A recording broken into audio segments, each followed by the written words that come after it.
सोचो, एक कौम है जो अल्लाह को जानती भी है लेकिन फिर भी एक और चीज के आगे झुक रही है, और वो चीज कोई आम बुत नहीं, वो पावर, पैसा और कंट्रोल का सिंबल है। सूरह अस-सफ़्फ़ात में अल्लाह हमें नबी इलियास अलैहिस्सलाम का वाक़या सुनाता है। उन्हें भेजा गया एक ऐसी कौम की तरफ जो एक नाम पर दीवानी थी, बाल। और नबी इलियास अलैहिस्सलाम ने बस एक सवाल किया, ऐसा सवाल जो आज भी दिल को हिला देता है। क्या तुम बाल को पुकारते और उससे पूछते हो और सबसे बेहतर पैदा करने वाले को छोड़े देते हो, यानी अल्लाह को? लेकिन रुक जाओ, बाल की स्टोरी जितनी पुरानी लगती है उतनी ही आज ही लगती है। इब्ने कसीर के मुताबिक बाल शुरू में बुत नहीं था, पहले ये एक लक़ब था, आका, मालिक, सरदार। पुरानी ज़बानों में फिर फिनकी लोगों ने इसको एक माबूद बना दिया, कहानियों ने इसे अपना सबसे बड़ा खुदा बना दिया, और नबी इलियास अलैहिस्सलाम के ज़माने तक बादशाह अहब और उसकी बीवी जेज़ेबेल ने बाल की पूजा को मुल्क का सरकारी मजहब बना दिया। उनके पास बाल के 450 रहनुमा थे जो फुल टाइम सरकार से पैसे लेते थे और बादशाह के दस्तरख्वान पर खाना भी खाते थे। ये कोई आम लोग नहीं थे, ये उस जमाने के मशहूर लोग थे जो सोसाइटी को बताते थे कि क्या सोचना है, किसको फॉलो करना है और किसको पूजना है और क्या कुर्बानी देनी है। और बाल क्या वादा करता था? बारिश, फसल, जरखेजी, दौलत, कामयाबी, दुनिया की हर चीज, मालो मता और सब कुछ। लेकिन अब बात अंधेरी हो जाती है, बहुत अंधेरी। लोग बाल को इसलिए नहीं पूछते थे कि वो बेवकूफ थे, वो इसलिए पूछते थे क्योंकि वो डर रहे थे, सूखे से, भूख से, नुकसान से और अपनी जिंदगी पर कंट्रोल खोने से। और यही डर बाल की पूजा को खतरनाक बनाता था।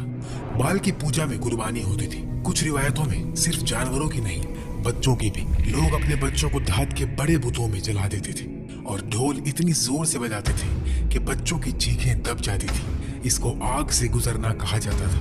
पहले ये काम बड़े लोग करते थे और फिर ये ट्रेंड बन गया, फिर नॉर्मल हो गया, फिर ऐसा माहौल बन गया कि जैसे जरूरी हो।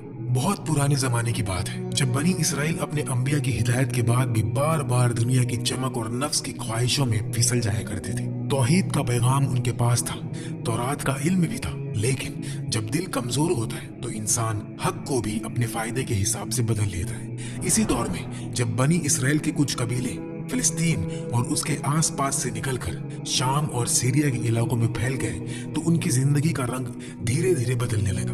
नए इलाके, नए लोग, नई रस्मों रिवाज और सबसे खतरनाक चीज, पुरानी कौमों की बुत परस्ती का असर। यहीं से बाल का फितना शुरू होता है। बाल असल में एक आम लफ्ज था जो सेमिटिक और इब्रानी जबानों में मालिक, आका, सरदार, रब जैसा यानी मास्टर, ओनर, प्रोवाइडर के मानी में आता था। अरब में भी ये लफ्ज कभी शौहर के लिए यूज होता रहा, लेकिन जब कोई कौम अल्लाह को छोड़कर किसी और से रिस्क, बारिश, ताकत और बरकत की उम्मीद बांधने लगती है तो एक लफ्ज जो सिर्फ मालिक के मानी रखता था वही लफ्ज धीरे धीरे खुदा बन जाता है। बाल भी इसी तरह एक नाम से ज्यादा एक सोच बन गया।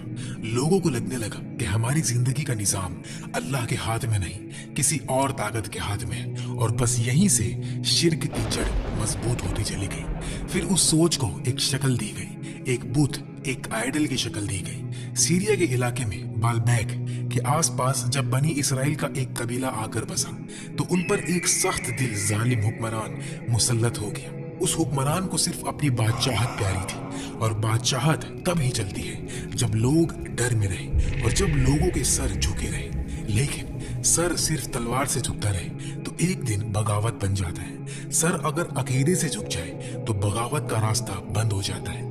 हुक्मरान ने इसी बात को समझा और उसने अपनी हुकूमत को मजबूत करने के लिए एक ऐसा मजहबी निजाम खड़ा किया जिसमें लोग अल्लाह के बजाय बाल को रब समझे और बादशाह को बाल का निगहबान और रिप्रेजेंटेटिव मान ले। यानी बुत परस्ती सिर्फ इबादत नहीं रही, वो पावर का निजाम बन गई। इस तरह बाल का आगाज हुआ, पहले लफ्ज, फिर सोच, फिर आइडल, फिर रिवाज और फिर निजाम। और जब निजाम बन जाता है तो सिर्फ आम लोग नहीं, बड़े बड़े प्रीस्ट और सरदार भी उसमें हिस्सा डाल देते हैं। बाल के लिए मंदिर और कुर्बानी के मकाम बनने लगे। लोग उसके सामने झुकते, सजदा करते, नजरों नियाज चढ़ाते, कोई अपनी फसल के लिए, कोई अपने माल के लिए, कोई अपने बच्चे के लिए तो कोई अपनी इज्जत के लिए। हर किसी की अपनी मजबूरी थी और हर मजबूरी को बाल के दर पर ले जाया जाता। कुछ लोग खौफ से झुकते थे, कुछ उम्मीद से। उनका यकीन ये बन गया था कि बारिश आएगी तो बाल की रजा से, फसल उगेगी तो बाल के हुक्म से, और रिज्क बढ़ेगा तो बाल की खुशी से।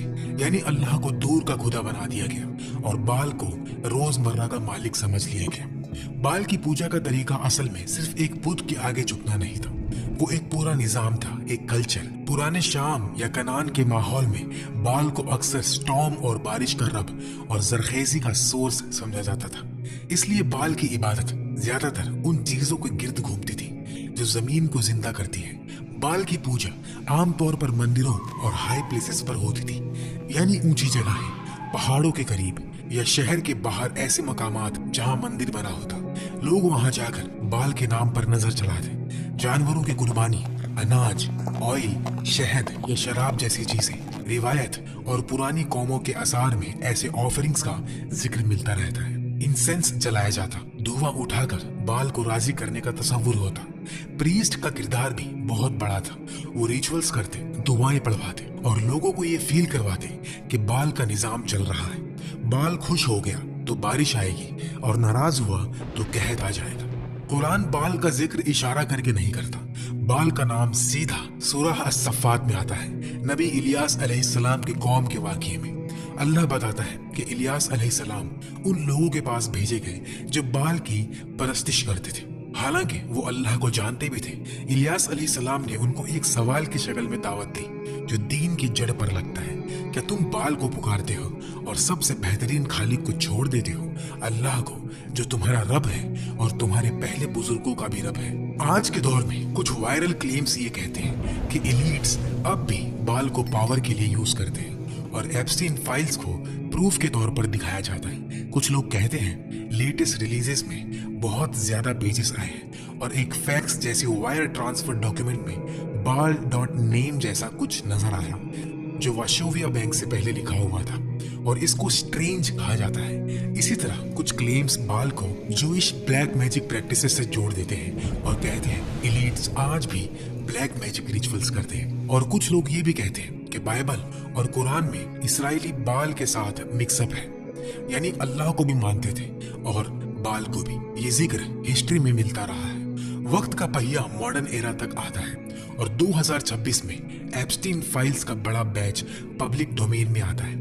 कुछ रिपोर्ट्स में ये जिक्र होता है कि 2017 के ईमेल रिकॉर्ड्स में काबा के किस्वा के 3 फ्रेम्ड पीसेस की शिपमेंट का मेंशन मिलता है, यानी वो काला गिलाफ जो काबा पर होता है। कुछ आउटलेट्स इसे sacred cloth pieces shipped to Epstein के एंगल से रिपोर्ट करते हैं और कुछ में यूएई लिंक्ड इंटरमीडियरीज का भी जिक्र आता है। यहाँ तक जो बात आती है वो डॉक्यूमेंटेड मेंशन वाली कैटेगरी में गिरती है, यानी ईमेल्स में ऐसा जिक्र मिलना। लेकिन किस्वा के पीसेस स्पिरिचुअली सिग्निफिकेंट थे, मिलियंस ऑफ मुस्लिम्स के टच से गुजरे हुए, तो फिर ये चीज सस्पिशियस लगती है और यहाँ से वो सीधा लीप मारता है। अगर ये चीज सैक्रेड है और किसी गलत आदमी के पास गई तो जरूर ये ब्लैक मैजिक रिचुअल्स के लिए यूज हो रही होगी। बस यहीं पे वो लाइन क्रॉस होती है जहां एविडेंस खत्म होता है और एजम्पशंस शुरू होती है।